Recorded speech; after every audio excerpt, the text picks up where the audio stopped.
بسم الله الرحمن الرحيم. الحمد لله رب العالمين، والصلاة والسلام على رسوله الكريم صلوات الله عليه وعلى آله وأصحابه أجمعين. السلام عليكم ورحمة الله تعالى وبركاته. برادران عزیز و گرامی، بینندگان عزیز، ما مرکز اسلامی تصمیم گرفته است که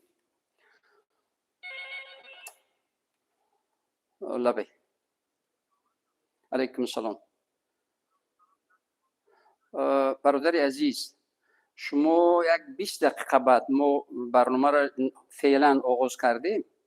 در موضوع 20 دقیقه گپ میزنیم، موضوع روشن شود. طور شما فکر کنید که چی سوال میتید و سوال در موضوع باشد، از موضوع بیرون نباشد. میلش خدا خیر برکت یاد، موفق باشید. سلام باشید. خب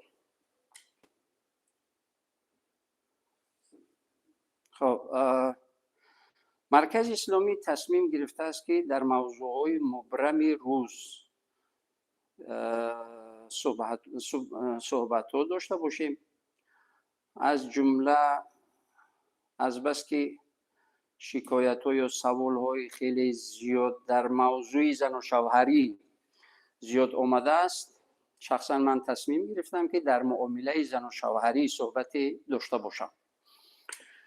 بینندگان عزیز گرامی، حالا میبینیم که واقعا هم در بسیاری از عائله ها یکدیگر نافهمی نسبت زن و شوهر یا به احترامی نسبت همدیگر با وجود آمده ایستاده است که این خیلی نگران کننده است و ناکام کننده هم هست.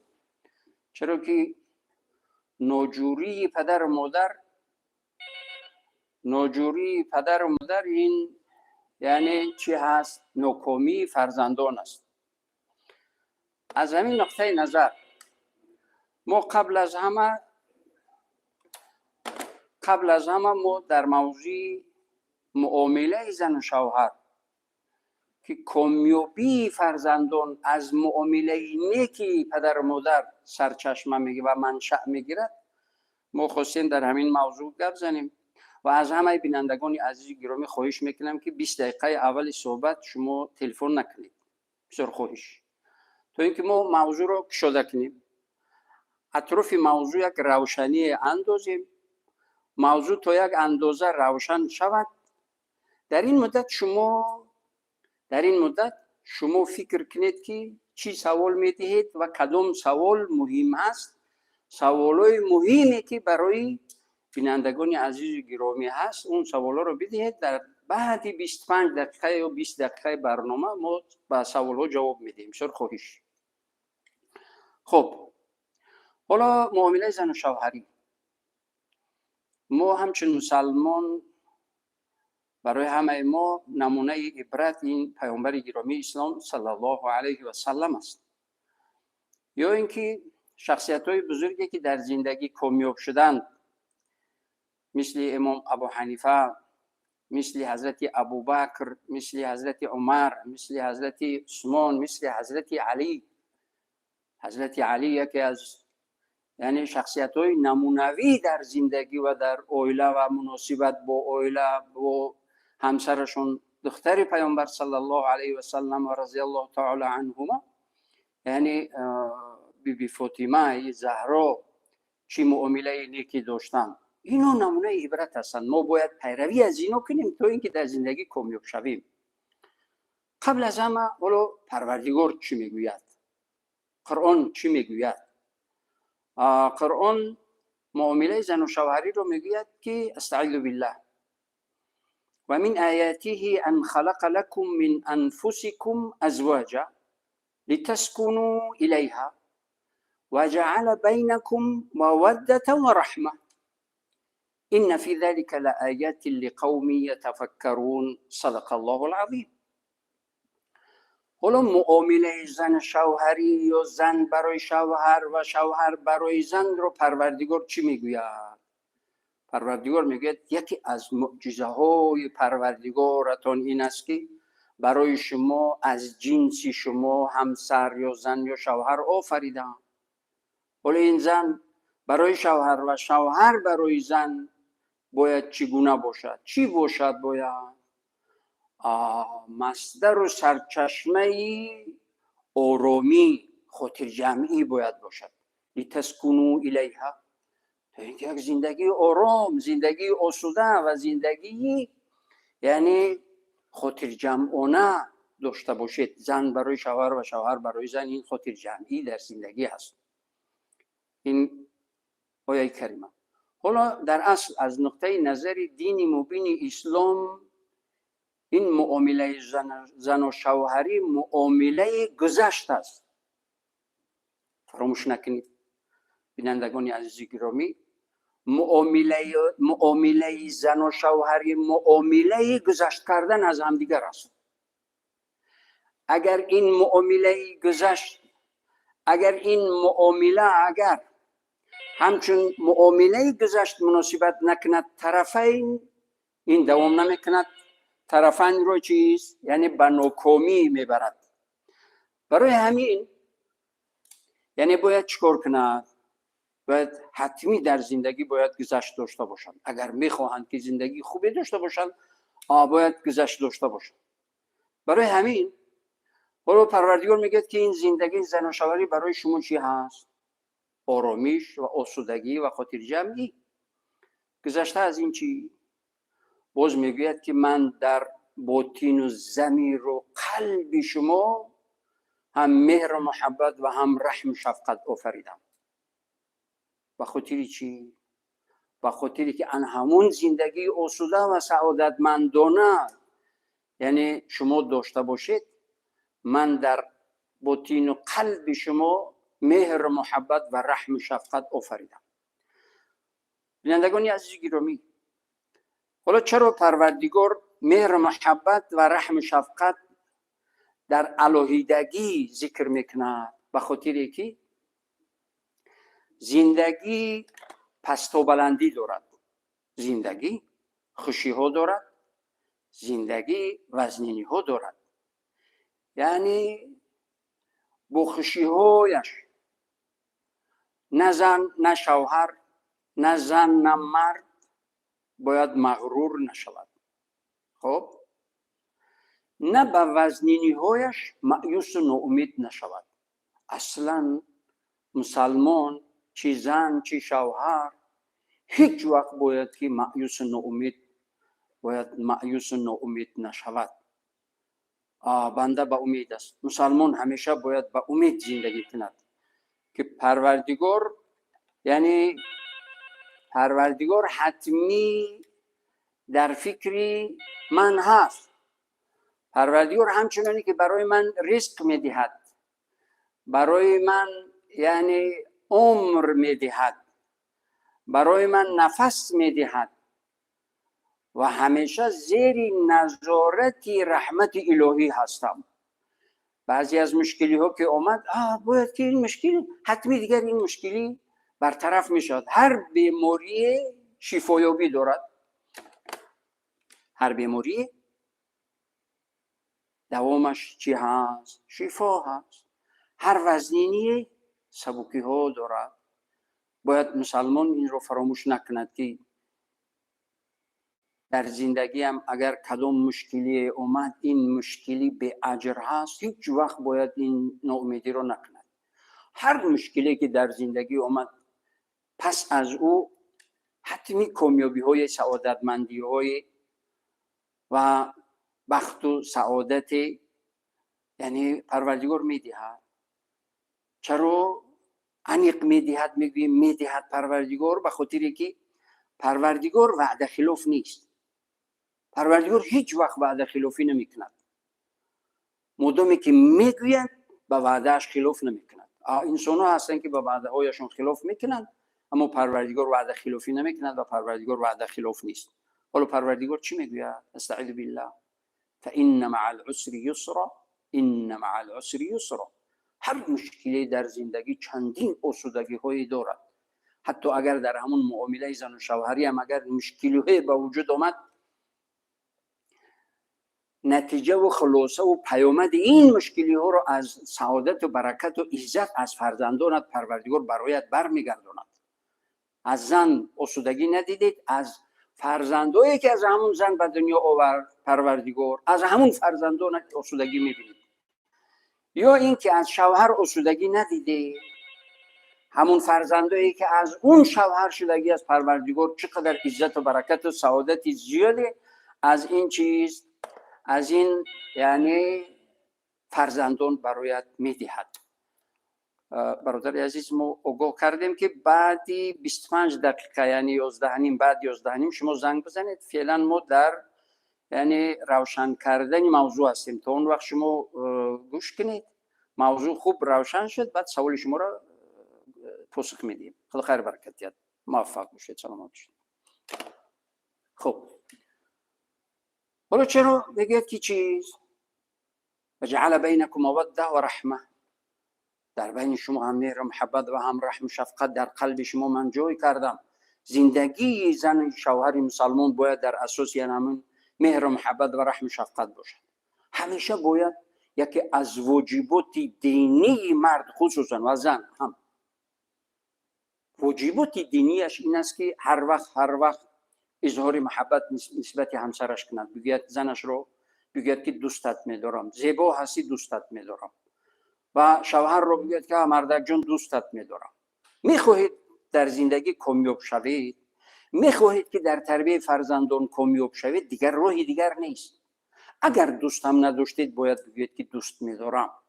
ولی چرا پروردگار یک حرامی که حرام است بین زن و شوهر اجازتش داده است، یعنی در چیز در مسئله مهر بین زن و شوهر، ولی قلب است، میشود دوست بدارد میشود دوست ندارد.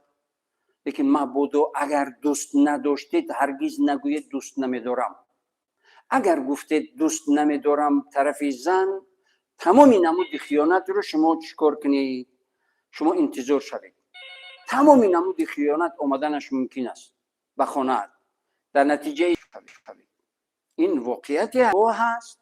روزی نیست که 10 12 15 اویله‌های جنجالی طلاق شده دیگر یعنی به این مرکز مراجعت میکنند. ما از اکثریتش یعنی از جزئیات زندگی اونها پرسون میشدیم. به خلاصه اومدیم که یعنی همین است. اصلا ناباوری در اویله بین زن و شوهر، ناباوری بین زن و شوهر در اویله فرزندان رو ناکام و بدبخت میکند. برای همین خداوند میگوید که بین زن و شوهر باید زندگی در اساس مهر و محبت و رحم و شفقت. حالا هر وقت پیامبر علیه الصلاه و السلام از پیامبر علیه الصلاه و السلام مادرمون بیبی عایشه روایت میکنند که مادرمون بیبی عایشه روایت میکنند، میگویند که ان الله رفیق يحب الرفق و یعطی علی الرفق ما لا یعطی علی العنف و ما لا یعطی علی ما سواه. این حدیث رو امام مسلم روایت کرده است. حالا میگه پروردگار خیر و برکتش رو برای زن و شوهر در اویله، برای اون اویله در اساس معامله نیک چنون میدهد که هرگز در معامله بد نمیدهد. یعنی چی؟ هر چقدر مناسبت زن و شوهر بهتر و خوبتر شد، برکت الهی در اون خانه و برای فرزندان اون زن و شوهر زیاد می شود.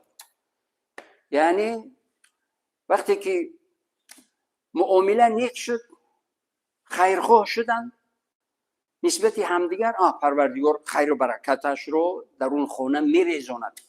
اون خانه با برکت می شود و مهم است فرزندان کامیاب می شوند. مهم است این پدر و مادر در تربیت فرزندان کامیاب می شوند. کامیاب شدن در تربیت فرزند، ما انشالله یکون برنامه مخصوصی که چکار کنیم که در تربیت فرزندان کامیاب شویم، ما یکون برنامه مخصوص ما فکر داشتیم که در همین برنامه جای میکنیم. فکر میکنم که جای نمیشد در علایده. اول ما چرا اول معامله زن و شوهری اختیار کردیم این موضوع رو؟ به خاطر که تربیت فرزند هم از معامله نیکی زن و شوهر یا که پدر و مادر از معامله نیکی پدر و مادر یعنی فرزندان تربیه می‌یابند، کامیاب میشوند. و برنامه دیگری در نظر داشتیم، احترام پدر و مادر. اگر فرزندان تربیه نشوند هرگز پدر و مادر رو احترام نمیکنند. برای همین برنامه‌هایی که به همدیگر پیوست و خیلی وابستگی زیاد دارن که از همدیگر وابستگی دارن، حالا اولش این بود که یعنی چیز معامله اینه که زن شوهر، و بعد از این معامله یعنی تربیه فرزند، بعد از اون احترام پدر و مادر. ان شاء الله با امید پروردگار اگر پروردگار عمر داده باشد در این موضوع ما صحبت خواهیم داشت. حالا چرا پروردگار یک حرامی رو گفتم که اجازه داده است بین زن شوهر؟ بین زن شوهر اجازه داده است تو اینکه مبادا اگر دوست نداشت نگوید دوست نمیدارم، راستش نگوید، دروغ بگوید، چی شوهر باشد چی زن باشد. نفری پیش امیرالمومنین حضرت عمر رضی الله تعالی عنه زنی از نزدیکانشون بود، رفتن شکایت کردن، گفتن امیرالمومنین زندگی هم تلخ شده ایستاده است. امیرالمومنین حضرت عمر رضی الله عنه گفتن که چی شد؟ میدونستم که زندگی خوبی داشتید. گفت درست است، زندگیم خیلی خوبی بود، چرا که هر وقت شوهرم میگفت که زنک جون دوستم میداری، میگفتم دوستت میدارم، زندگیم خوب بود. روز پرسون شد شوهر، پرسون شدم که زنک جون دوستم میداری؟ دوستم میداری؟ گفتم دوستت میدارم. سوگندم داد، گفت که بو که والله یعنی وزنین ترین قسم در اسلام. رو گفت ناگوار ناعلاج شدم و واقعیت رو گفتم که حالا که قسمم نداده بودی میگفتم که دوستت میدارم، حالا سوگندم که دادی راستش بگم دوستت نمیدارم. از اون روز، از اون لحظه زندگیم تلخ شده ایستاده است. حضرت عمر رضی الله تعالی عنه امر کردن به این زن که رفته بگو به شوهرت که من یه شوخی کردم، حالا شما هم درست فهمیدید، راستش بگویم. وقتی که گفت که هر راستش بگو که والله بالله تالله دوستت میدارم شوهر جون. زن در حیرت زد، گفت که امیرالمومنین دوستش نمیدارم. گفت برو سوگند خدا و رسول خدا در معامله زن و شوهری در مسئله مهر، فقط مهر، نه اشیا و خریدی دیگر و دیگر، فقط در مسئله مهر اجازت دروغ گفتن رو دادگی هست. برو بگو که دوستت میدارم، تا اینکه زندگی، تا اینکه در تربیت فرزندان کامیاب شوید، فرزندانتون آواره و سرگردان و ناکام و بدبخت نشود. پس اون زن آمد گفت که شوهر جان خب دیگر شوخی کردم، شما هم جدی گرفتید و نفهمیدید من رو، راستش بگیم. گفت ها. گفت والله بالله تالله دوستت میدارم. تمام. بعد مدتی گفت دید حضرت عمر گفت که ای زن چی شد زندگیت؟ فلانی زندگیت چی شد؟ گفت سوگند به پروردگار از پیشینم بهتر. یعنی همین است. برای چی حالا یعنی دروغ گفتن بین زن شوهر رو پروردگار اجازت دادگی است، خدا و رسول خدا اجازت دادگی هست، و خاطری که در تربیت فرزندان کامیاب شوید، و خاطری که هر چیزی که شریکی باشد در اون دشواری و مشکلی هست، دهقانی شریکی، تجارتی شریکی، خانه شریکی، ماشینی شریکی، دکانی شریکی، هر چیزی که شریکی هست در اون مشکلی و دشواری هست. مردم ما و شما میگن که کیمچی شریکی رو سگ نمیخرد، کیمچی شریکی رو سگ نمیخرد. برای همین با در نظر داشت این دشواری زندگی و این مشکلی، خدا و رسول خدا اجازت دادگی است که دروغ بگویید تا اینکه زندگیتون خوب پیش برود و از همدیگر نفرت نداشته باشید. حالا اگر مبادا دوستم نداشته باشید، یک بار، دو بار، سه بار، 10 بار گفتید دوستت میدارم مردک جان یا زنک جان، باید زندگی مسلمان باید در اساس همین باشد. حتی در حضور فرزندان شما باید زن شوهر یعنی پدر و مادر باید اظهار محبت نسبت همدیگر کنند تا اینکه فرزندان خوشحال باشند. یعنی ناکامی فرزندان از ناجوری پدر و مادر به وجود می آید. و خاطری که در تربیت فرزندان کامیاب شوید و فرزندان افتخار کنند با پدر و مادر، باید که در حضور فرزندان باید زن احترام و مرد اظهار محبت باید نسبت زنش، نسبت مادری اون فرزندان داشته باشد. فکر نکنید که اون زنی من است. هر انسانی من، شما، هر کسی نسبت مادرش یعنی تماما فکری دیگر دارد. مادر مهرش، احترامش در قلب تمام چی مرد چی زن، یعنی احترام مادر در قلب هر فرزندی. اگر مثل من یک یعنی همه سر و ریش سفید شده باشد، هم تو حال هم همون مهر مادر هست. هر کسی نباشد خطی نظر. باید شوهر نگوید که این زن من است، باید بگوید که مادری فرزندانم است، مادری فرزندانم. برای همین باید که همیشه اظهار محبت کنید. این یک طرف مسئله. طرف دیگری مسئله، ولی اصلی مسئله برگردیم در اسلام، یعنی زن و شوهری یا که ازدواج کردن، زن گرفتن یا شوهر کردن به خاطر چی هست؟ باید این سوال رو بدیم که با اسلام چی میگوید؟ اسلام میگوید به خاطر چی شما زن بگیرید یا شوهر کنید؟ ولو واقعیت بگویم، هر انسانی که به خاطر شهوت رونی شوهر کرده باشد یا زن گرفته باشد در زندگی ناکام است، در تربیت فرزندان ناکام است، در زندگی ناکام است، در معامله ناکام است. چرا؟ به خاطر که ما یگان عبادتی بیچی نداری، به نیت نداری. تمام عبادت های ما نیت دارد. حالا ببینی هر عبادتی در اسلام اول دارد، اخیر دارد. نماز نیت دارد، سلام دارد. روزه نیت دارد، افطار دارد. حتی حج احرام دارد، برآمدن از احرام دارد. اول دارد، اخیر دارد. یگانه عبادتی که در اسلام اخیر ندارد یک عمره است. این چی هست؟ این نکاح هست. هر انسانی، هر مسلمانی، هر مردی که اگر در نکاح به نیت موقتی اگر نکاح اون زن رو به نکاح بدرارد، لعنت خدا و ملائکه تمام موجودات برای اون می شود. پس یعنی ازدواج در اسلام به خاطر و به نیت چی هست؟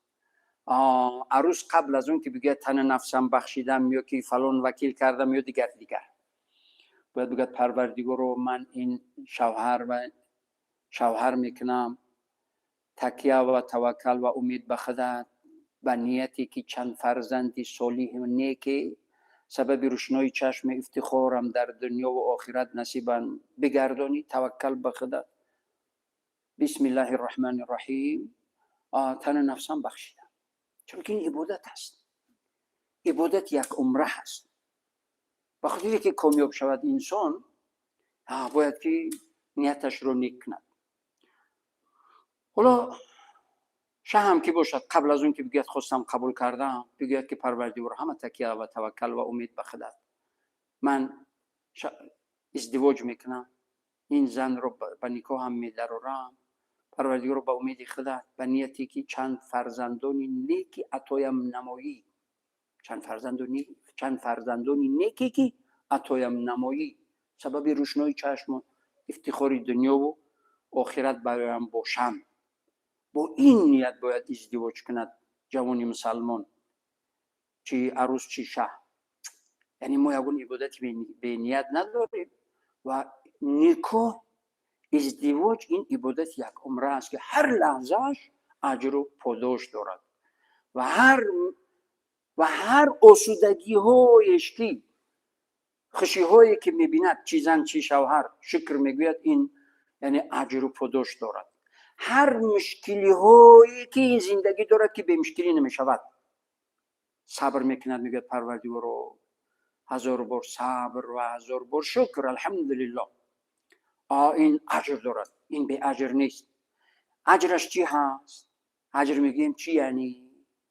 برکت در زندگیت میآید، فرزندان صالح میشوند، خصوصا وقتی که پیر شدید برجا مانده شدید، اون فرزندان بالای چشم دید همچون مغزینان میبردارند.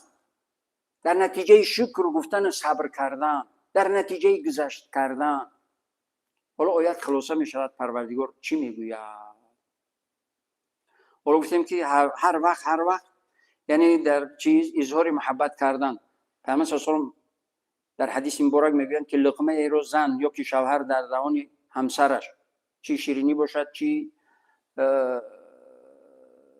مغزه باشد، چی گوشته باشد، هر چیزی که باشد، یا بریده نان باشد، حتی در دهان همسرش به اظهار محبت و یعنی امید به پروردگار، امید اجر از پروردگار و به خاطر پروردگار اظهار محبت برای همسرش، چی شوهر چی زن.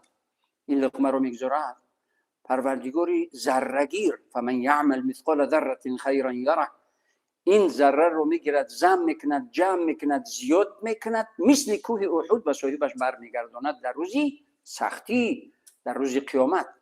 ولی یک روز قیامت شاید یک دقیقه تمام عمر ما باشد. اگر 100 سال عمر ببینیم، یک دقیقه آن همون روز قیامت می شود. یک دقیقه در آن همون روز سختی اون رو پروردگار به صاحبش برمیگرداند. یا اینکه خدای نکرده اگر مرد شوهر بیمار شد، باید که زن بیقرار شود، خوراک گرم و دیگر معامله نیک. اگر زن بیمار شد، از شوهر بیقرار شود، دارو درمان و طبابت دیگر. این است معامله زن و شوهری در اسلام. پیامبر علیه السلام هر وقت میگفتند که الحمدلله الذی رزقنی حب عائشه، پروردگار را حمد و ثنا که یعنی محبت عایشه را در قلب من جای کرده است. الحمدلله الذی رزقنی حب خدیجه، پروردگار حمد و ثنا بود که محبت خدیجه را در قلب من جای کرده است. و این است عشق، و این است عشق ورزی. عشق ورزی در اسلام با زن نکاحی هست، نه با نامحرمی که این وسوسه های شیطان است که زندگی رو بی برکت و انسان رو بدبخت دنیا و آخرت میکند. اون عشق نیست. عشق در اسلام وجود دارد، محبت وجود دارد، باید که انسان با همسرش انجام بده تا اینکه در تربیت فرزندان کامیاب شود. حالا باید خلاصه میشود میگوید که ان فی ذلک لآیات لقوم یتفکرون.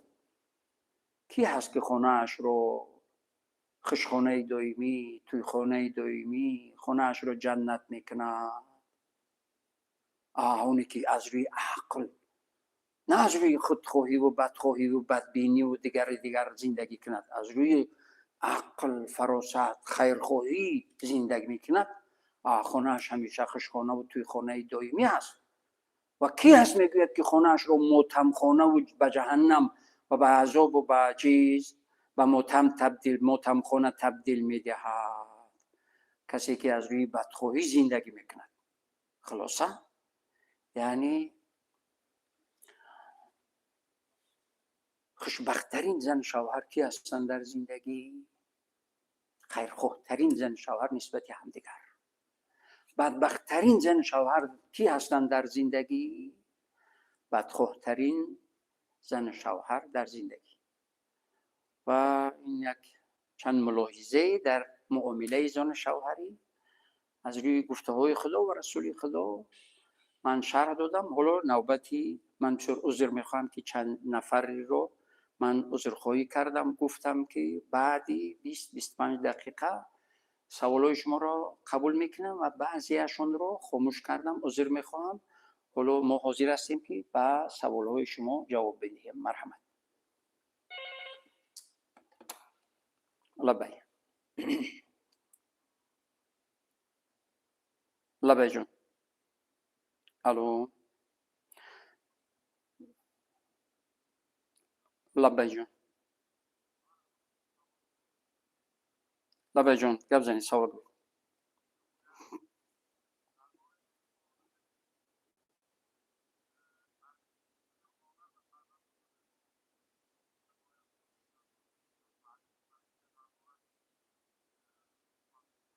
باشه.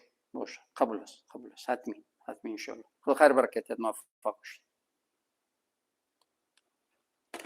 خب بیننده عزیز گرامی، من نام شما را نپرسیدم، عذر میخواهم. به هر حال یعنی حالا موضوع ما در صحبت ما در موضوع معامله زن و شوهری است. من در اول صحبتم گفتم که کامیاب شدن در تربیت فرزند قبل از همه از چی شروع می شود؟ از معامله نیک پدر و مادر. ما در تربیت فرزند که چیکار کنیم در تربیت فرزندان کامیاب شویم، در صحبت‌های آینده موضوع علایده میگیریم ان شاء الله. فعلا این صحبت ما در موضوع معامله زن شوهر.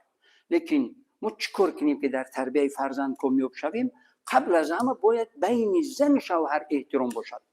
حالا در زندگی یک چیز است، تمام مرد از زن دو چیز میخواد، یکی احترام، یکی اهمیت. الله علیکم سلام. مرحمت.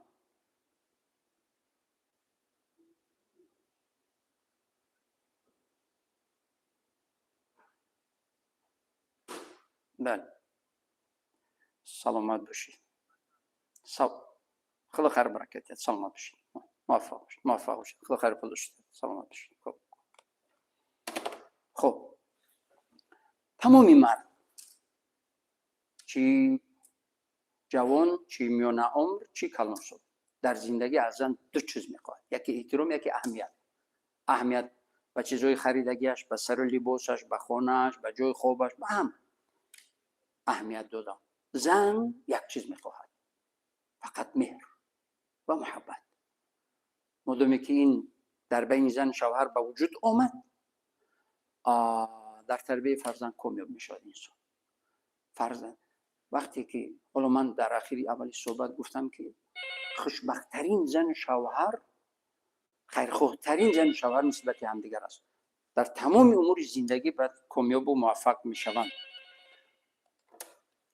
الله بیجان. علیکم السلام و رحمت الله و برکاته. سلامت باشید. خدا خیر پاداشید. لبه جان از شهر ایسور برادر خیرالله. لبه جان گوش میکنم.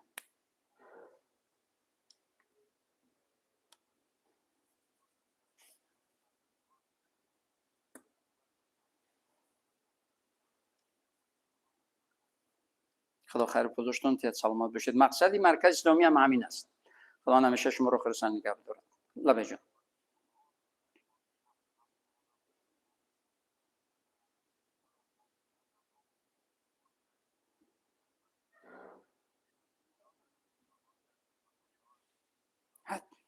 حتمی ما این رو به نظر میگیریم صحبتی آینده انشالله در تربیت فرزندان می شود.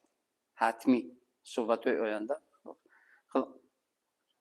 خدا خیر پاداشی زیادتون. تیت سلامت باشید. سلامت. حتمی شما جوابی سوال میگیرید انشالله. سلامت باشید. سوال اول این بود که میگوید که پدر و مادر برای تربیت نکردن فرزند، یعنی فرد روز قیامت پرسیده میشه. یعنی یگانه سوالی که پروردگار از پدر و مادر میپرسد این تربیت نکردن، حتی به عذاب گرفتار میشود پدر و مادر. حتی در روایت های اومده است که فرد روز قیامت فرزند دعوا میکند که این پدر و مادری من بدن که من رو تباه کردن، بدبخت کردن، گمراه کردن، در ضلالت تیله دادن، در گمراهی، در غارت، در دزدی تشویق و ترغیب کردن، در ظلم و ستم من رو تشویق و ترغیب کردن. اینا رو تو چند عذاب. حتمی پدر و مادر برای تربیت فرزندش، فرزند این امانت است، فرزند این نعمت است. هر نعمتی رو پروردگار به بندهش میدهد شکر اون میخواهد و شکر فرزند، شکر این نعمت تربیت فرزند است. حتمی فرد روز قیامت یعنی گمراه کرد فرزند رو، اوباش کرد فرزند رو، بیهوده کرد، دیدو کرد فرزند رو، چکوری کرد نکرد، خدای نکرده، حتمی مجازات و پرسیده می شود، حتی عذاب دارد. اما از سن بلاغت، بعدی که فرزند به سن سال بلاغت می رسد، هر عملی که انجام می دهد فرزند اون رو خودش جزایش رو خودش، جوابش رو خودش می گوید. اما یگانه مسئله ای که پدر و مادر عذاب می شوند یا سوال می شوند این تربیت نکردن فرزندان است. لبه جون. لبه جون. الو. اوستون قطع شد بفکرم. الو. خب یعنی همین است. یک واقعیت دیگر بگویم. کامیاب شدنی در زندگی و کامیاب کردن فرزندان کاری سهل و آسان نیست. خون جگر میخرید که بعد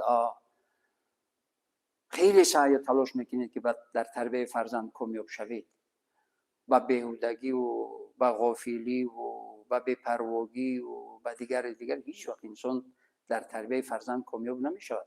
خون جگر میخرید که بعد یک فرزند رو تربیت کنید که شخصیت شود. برای همین حتی در کامیاب شدن در زندگی بین زن شوهر که موضوع ما هست با آسانی نمیشود. روزی درست باید شما فکر کنید که حالا من خونه رفتم همسرم زنم رو چگونه آغوش بگیرم و چگونه چی صحبتی یا چی جمله بگویم که کامیاب شوم. باید این باشه در فکر انسان. لبه جون. و علیکم السلام و رحمت الله و برکاته. خدا خیر برکتتون تیاد. لبه جون.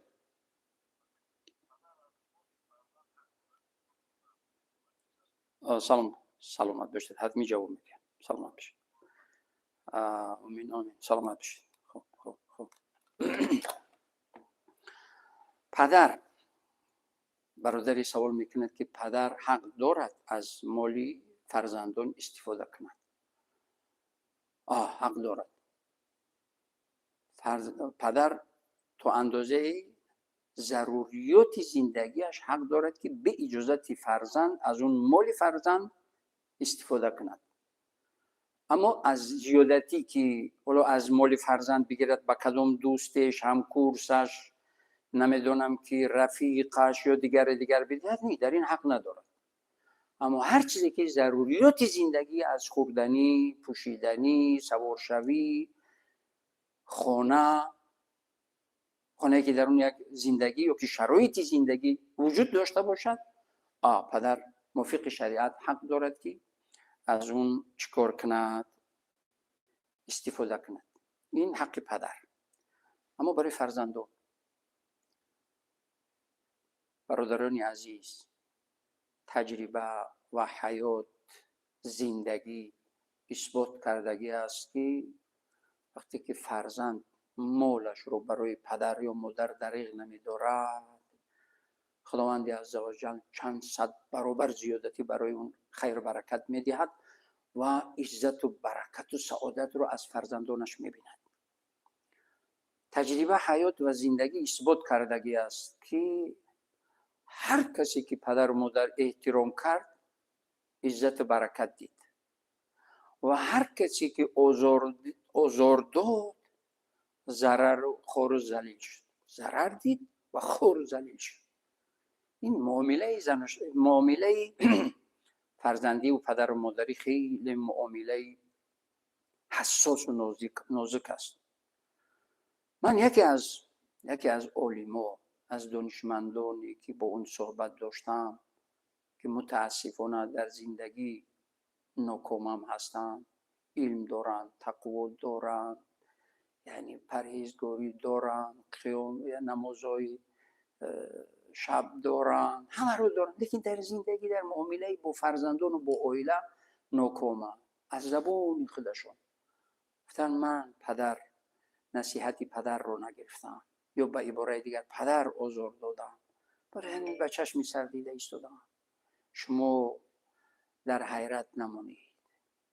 حالا ببینید یک عالم، یک با تقوا، یک پرهیزگار، یک دانشمند، یک شب زنده دار، مدامی که یعنی در معامله با پدر و مادر در جوانی یعنی لغزش دارد که طول حیاتش ناکامی هست در عائله، خود اعتراف میکند که این از همون معامله بدی در جوانی هم معامله بدی با پدر داشتم، با پدر. برای همین برادران عزیز، بینندگان عزیز و گرامی، هیچ وقت از پدر و مادر مال و اموالتون رو دریغ ندارید. سوگند به پروردگار، قسم خوردن خوب نیست. وقتی اون پدر است یا مادر است میروید، آرزو میکنید که تمام دارندگیم رو بدهم. البته انسان مسلمان آرزو میکند که کاش مادرم میبود که تمام دارندگیم استفاده میکرد که حالا از دست رفته است. برای همین تا وقتی که وجود دارم، اگر میخواهید که زندگیتون، فرزندانتون، خانه‌تون، نبیرگانتون در پیری هنگام سکرات موت مرگ آسان بیاید، پدر و مادر مناسبت مخصوص کنید، گذشت داشته باشید، همت داشته باشید، یعنی معامله نیک داشته باشید. تمامی خیر و برکت در زندگیتون میاد، در عمر و رزق و روزی و فرزندان و تجارت و مهنت و زحمت و خانه و پیرانسالی و همه برکت در نتیجه همین انشاءالله انیق میآید. لبجون. علیکم السلام و رحمت الله و برکاته. خدا خیر پاداش زیادی از شما را سلامت باشید. خب محمد از شهر چنبید. لبجون.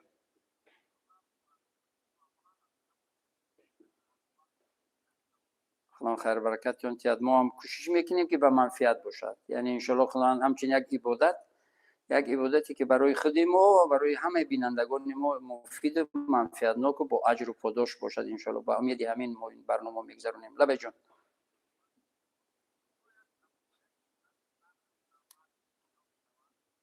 خب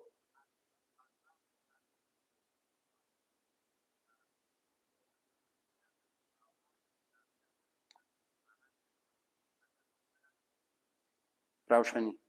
سلامت باشید. خدا خیر پاداش. موفق باشید. سلامت باشید. موفق باشید. خب وقتی که فرزند زن شوهر جدا میشوند، حالا فرزندا به ذمه کی میماند؟ موافق شریعت وقتی که فرزند در سن سال خردسالگی است که نیاز به آغوش مادر و نیاز به شیر دادن مادر یا نیاز به آغوش مادر دارد، تا اون وقت در ذمه مادر است، لیکن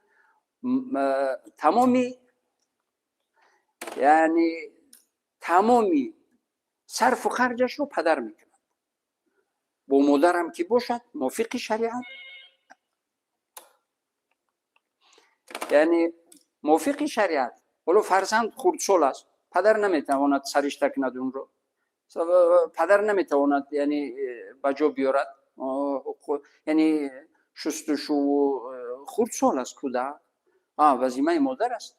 مادر نگهبینی میکند لیکن پدر پرداخت میکند. لبه. علیکم السلام.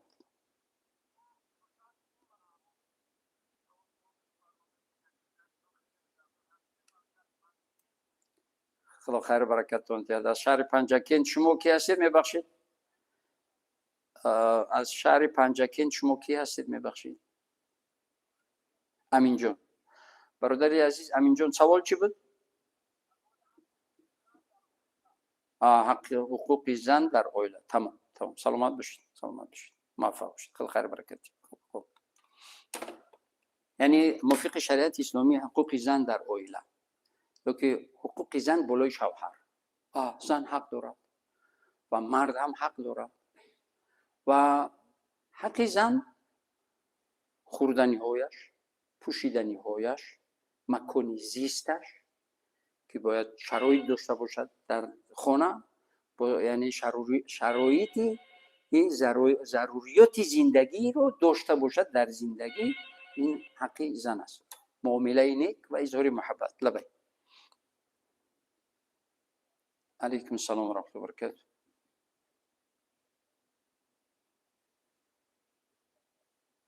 سلامت باشید. خدا خیر برکت.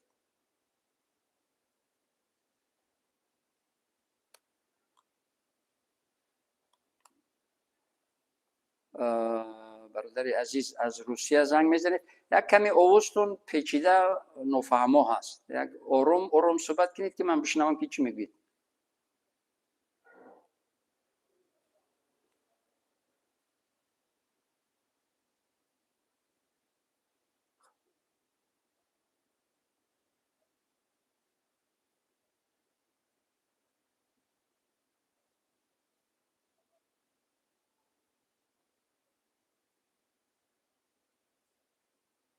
خدا خیر برکت شد.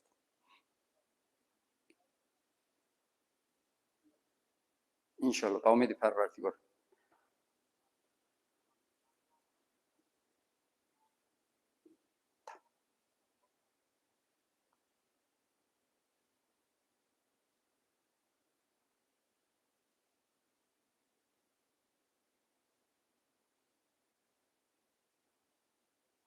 خدا خیر برکت. سلامت باشید، موفق باشید، سلامت باشید.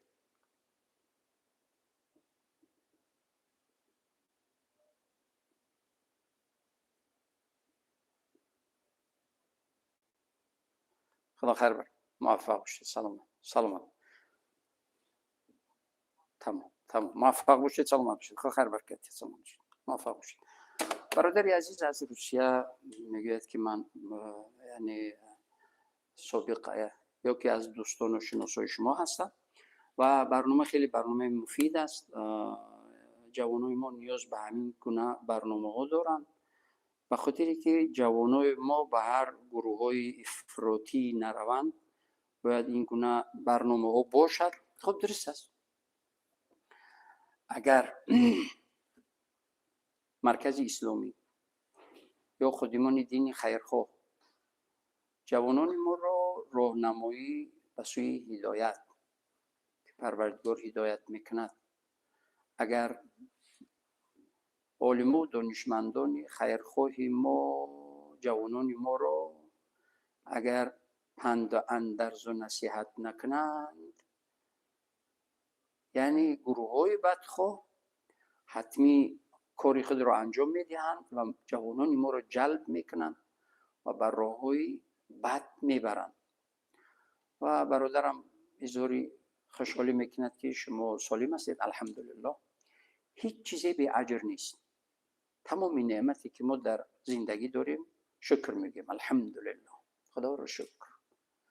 و هر مصیبتی که بالای ما میآید ما از اون امید اجر داریم. هیچ وقت پروردگار اجرش کم نکند. لیکن یک چیزی که من رو بسیار نگران و غمگین میکند، همین جوانانی که گمراه میشوند، حداقل فکری هم مادرای خود را کنند که چقدر اون مادرها تا مردن برای این فرزند نالایق نابابش میسوزد. چقدر این اون مادری همون فرزند نالایق ناباب که به گروه های بدخواه همراه می شود و گروه های بدخواه اونا رو سوء استفاده میکنند و برای سیاست های پلید خود، غرض های پلید خود جوانان به تجربه، به سوادی، کم سوادی، کج فهم رو سوء استفاده میکنند. من دلم با مادرانی همونو میسوزد که تا مردن چقدر برای اون فرزندانشون بسوزند و بگریند و بنالند و مینالند و میگریند. برای همین درست است که ما باید هر چقدر زیادتر پند اندرز و نصیحت و راهنمایی جوانان رو کنیم تا اینکه در دنیا و آخرت کامیاب و موفق باشن. الله بجون. و علیکم السلام و رحمت الله و برکاته.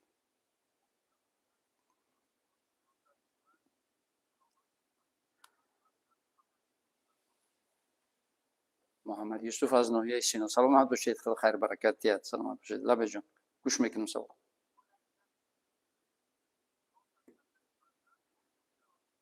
سلامت باشید، سلامت باشید. خدا خیر برکت. سوال معلوم است، فهم است. سلامت باشید.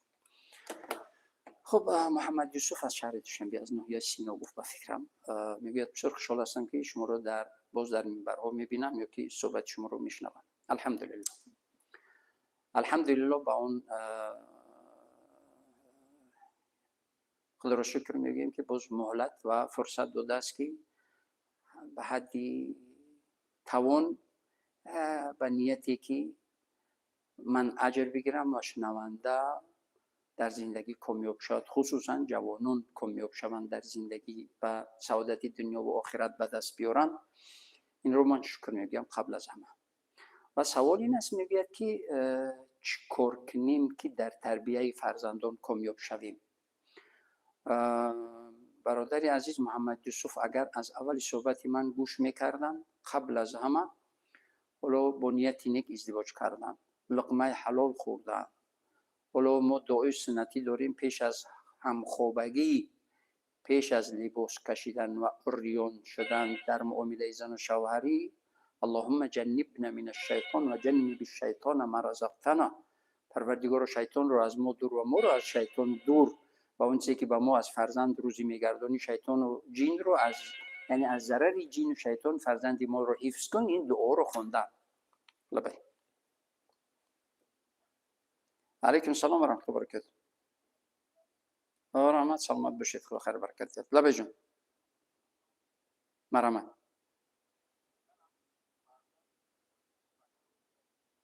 خب.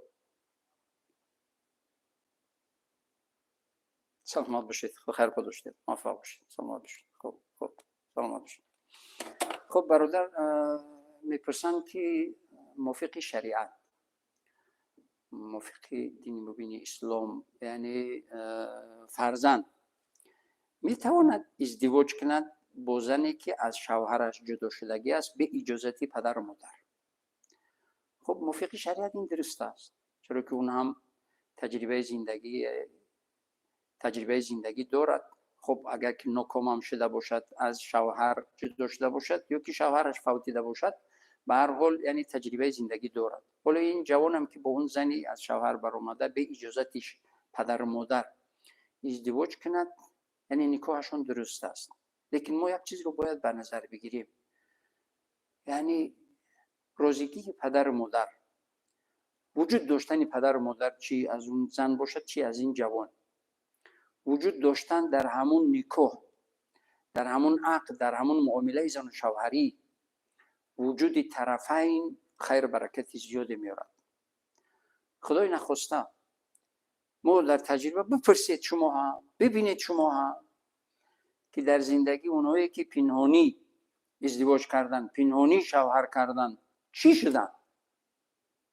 چی حال دارن؟ چی زندگی دارن؟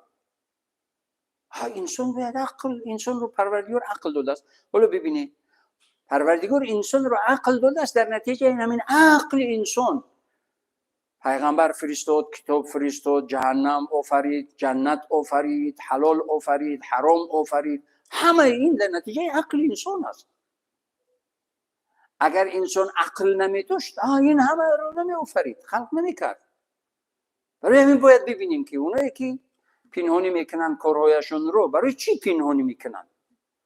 ولی یک مثال عادی، این جوانی که پنهانی زن میگیرد، خب در خانه همین پدر و مادر 20 سال زندگی کرد، اینو با هزارها امید و آرزو، همین کودک که یک چیز، یک گوشپاره خام، با هزارها آرزو و نوازش این رو کلان کردن. اون جوان مرد شد، کلان شد، 20 سال نان و نمکی همین پدر و مادر رو خورد. همین پدر و مادر نبود که در خردسالگی همین جوان چند هزار بار بینی افلاس همین فرزند رو توزه کرد. فراموش میشود این؟ فراموش میکند انسان؟ باید فراموش کند مسلمان؟ از این نوع آدمی ناسپاسی دیگر نمیشود. اگر مبادا رویزار نیستن، یعنی دلیل بیارید، قانع کنید،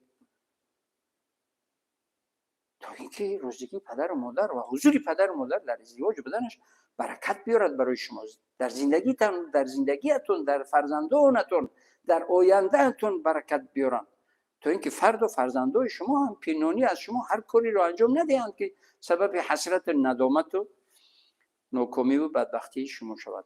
من فکر میکنم که وقتمون به پایان رسید و از همه اونهایی که سوال کردن به قدری توان جواب گفتم، یا از اون برادرانی که تلفن کردن جواب گفتن نتوانستیم، منتداری و از پروردگار خیر و برکت زیاد آرزو میکنم.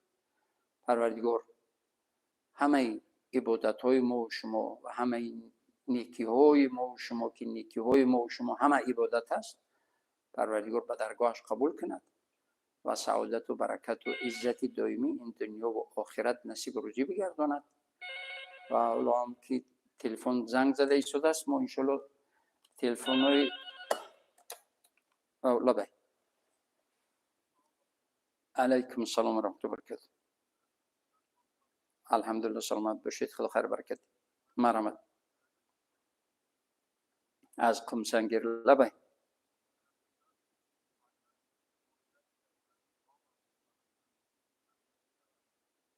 تمام. پاسخ میگیم انشالله. پاسخ. سلامت باشید. خب از قمسنگیر میگه که پدر و مادر رو با نام صدا کند، یعنی پدر جان نگوید یا مادر جان نگوید یا بابا نگوید یا یعنی اوچه نگوید و فلانی بگوید، گناهگار می شود. نه، این عینی به ادبی است. چرا که عرف ما و در عرفی یعنی آداب و اخلاق اسلامی این هیچ نمیگنجد که پدر رو بگی که فلانی یا اکی فلانی، ممکن نیست. باید بابا، بعضی عادت کردن در اویلهای اکا، یعنی همچین احترام به جای پدر گفتن، یا پدر یا مادر یا اوچه یا بی، یعنی کلمه های احترام. باید که پدر و مادر رو با کلمه های احترام باید صدا و معامله نیک باید فرزند معامله داشته باشد. خب این سوال اخیرانه بود که جواب دادم و تو برنامه های آینده دیگر در پناه الله سبحانه و تعالی باشه. خداوند عزوجل همیشه حفظتون کنه، همیشه کامیاب و موفق و سربلند باشید. موفق باشید.